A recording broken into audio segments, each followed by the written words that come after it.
লঞ্চের অসুস্থ প্রতিযোগিতা আর স্বেচ্ছাচারিতার কারণে সদরঘাটে দুর্ঘটনায় প্রাণ গেছে ৫ যাত্রীর। প্রাথমিকভাবে এমন ধারণা করছে বিআইডব্লিউটি এর তদন্ত কমিটি। এ ঘটনায় অবহেলাজনিত মৃত্যুর অভিযোগে ২টি জাহাজের ৫ জন মাস্টার ও ম্যানেজারকে আসামি করে মামলা হয়েছে। গ্রেপ্তার ৫ জনকে নেওয়া হয়েছে ৩ দিনের রিমান্ডে। লঞ্চ এমভি ফরহান ৬-এর মাস্টারদের গাফিলতির বিষয়ে তদন্ত করে ব্যবস্থা নেওয়ার কথা জানিয়েছে মালিকপক্ষ।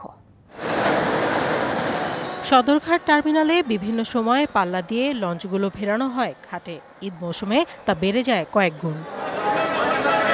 বৃহস্পতিবার ঈদের দিন লঞ্চের এমন অসুস্থ প্রতিযোগিতার বলি হতে হয় অন্তঃসত্ত্বা এক নারী ও শিশুসহ ৫ জনকে। শুক্রবার ঘটনাস্থল পরিদর্শন করেন বিআইডব্লিউটি এর তদন্ত কমিটির সদস্যরা। প্রাথমিকভাবে তাদের ধারণা লঞ্চগুলোর স্বেচ্ছাচারিতার জন্যই এ দুর্ঘটনা। যে রশিটা দড়িটা ছিঁড়ে গেছে সেটা কার্যক্ষম ছিল কিনা সেটা আমরা দেখব। আমার মনে হয় সেটা কার্যক্ষম ছিল না, যার জন্য সেটা ছিঁড়ে গেছে, এটাও একটা কারণ। আর অন্যান্য আরও কিছু কারণ রয়েছে, সেগুলো আমরা আরও প্রত্যক্ষদর্শীদের সাথে কথা বলে আমরা ফারহান ৬-এর মালিকপক্ষ বলছে মাস্টার ও ব্যবস্থাপকের গাফিলতির বিষয়টি খতিয়ে দেখে নেওয়া হবে ব্যবস্থা। তার শিপচারের ওয়্যারটা দুর্বল ছিল, যেহেতু ফারহান ৬-এর বাম পাশে আমাদের টিপু ১৩ লঞ্চটা ছিল, সেক্ষেত্রে টিপু ১৩ লঞ্চের আলোটা কিন্তু ছিঁড়ে নাই, সেটা তদন্ত চলতেছে আর কি। এদিকে অবহেলাজনিত মৃত্যুর অভিযোগ এনে এই ঘটনায় থানায় মামলা করেছে বিআইডব্লিউটি।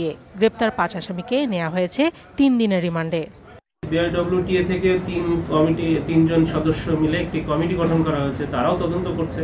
তো তাদের তদন্ত এবং আমাদের নিয়মিত মামলার তদন্তে নিশ্চয়ই এখানে যদি অন্য কারো কোনো দায়িত্ব থেকে থাকে, আমি যেটা বলেছি যে প্রাথমিক আমরা ২টা লঞ্চকে দায়ী করছি এবং তাদের কিছু লোককে আমরা গ্রেপ্তার করেছি।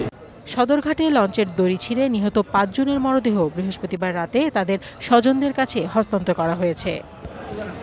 কোহিরিন ফারহানাজ, ডিবিসি নিউজ ডেস্ক। ১, ২, ৩ ঢাকায় জমি জিতে নিন ১০০% ক্যাশব্যাক সহ ২০ কোটি টাকার পুরস্কার।